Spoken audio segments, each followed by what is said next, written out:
आईकडूनच माझा आणि बहिणीचा छळ व्हायचा असं सिशू मुंडे यांनी म्हटलंय। धनंजय करुणा मुंडेंचा मुलगा सिशू मुंडेंनी इंस्टाग्रामवर या संदर्भातली पोस्ट केली। आमचा बाप आम्हा भावंडांना कधीही हानिकारक नव्हता अशा प्रकारची प्रतिक्रिया सुद्धा देण्यात आली। आई त्रासलेली असायची त्याचा वचपा आमच्यावर काढायची अशी प्रतिक्रिया देखील सिशू मुंडेंनी दिली।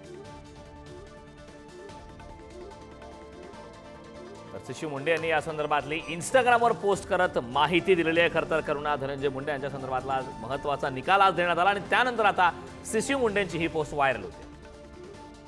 सिशू मुंडेने नेमकं पोस्टमध्ये नेमकं काय म्हटलंय ते पाहूयात ग्राफिक्सच्या माध्यमातून।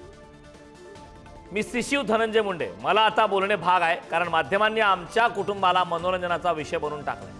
माझा बाप जगातला सर्वोत्कृष्ट बाप नसला तरी तो आम्हा भावंडांना कधीही हानिकारक नव्हता। माझी आई कायम तिच्या अनेक विविध कारणांमुळे चिंतित असायची आणि साधा वचपा ती आम्हाला वेदना देऊन काढायची। जे घरगुती हिंसाचार तिच्यासोबत झाले असा ती दावा करते, तो हिंसाचार खरे तर मी, माझी बहीण व माझे वडील यांच्यावर तिच्याकडून व्हायचा। माझ्या वडिलांना तिच्याकडून होणारा शारीरिक व मानसिक जाच असह्य झाल्यानंतर ते तिला सोडून गेले। त्यानंतर तिने मला व माझ्या बहिणीला सुद्धा घर सोडून जायला सांगितले कारण तिच्या मते तिचा व आमचा काहीही संबंध राहिला नव्हता। 2020 या वर्षापासून आमच्या वडिलांच आमची सर्वस्व काळजी घेत आहेत। माझ्या आईला कोणतेही आर्थिक विवंचना नाही, तरी सुद्धा तिने घराचे कर्जाचे हप्ते भरायचे नाही असं जाणीवपूर्वक ठरवले आणि माझ्या वडिलांचा बदला घेण्यासाठी कायम खोट्या नाट्या गोष्टी पसरवत असते असं सिशू धनंजय मुंडे याची इंस्टाग्राम पोस्ट आता मोठ्या प्रमाणात व्हायरल होते।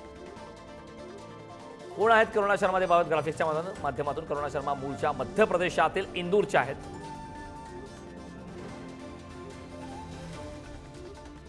अनेक वर्षे कामानिमित्त मुंबईत वास्तव्य। धनंजय मुंडे आणि करुणा शर्मा यांच्या संबंधावरून 4 वर्षापूर्वी वाद। फेसबुक पोस्ट लिहून करुणा शर्मा यांचे धनंजय मुंडेंवर गंभीर आरोप। 2003 पासून करुणा शर्मा यांच्याशी संमतीनं संबंध असल्याची मुंडेंची कबुली। परस्पर संबंधातून मुलगा आणि मुलगी झाल्याचं मुंडेंनी केलं मान्य।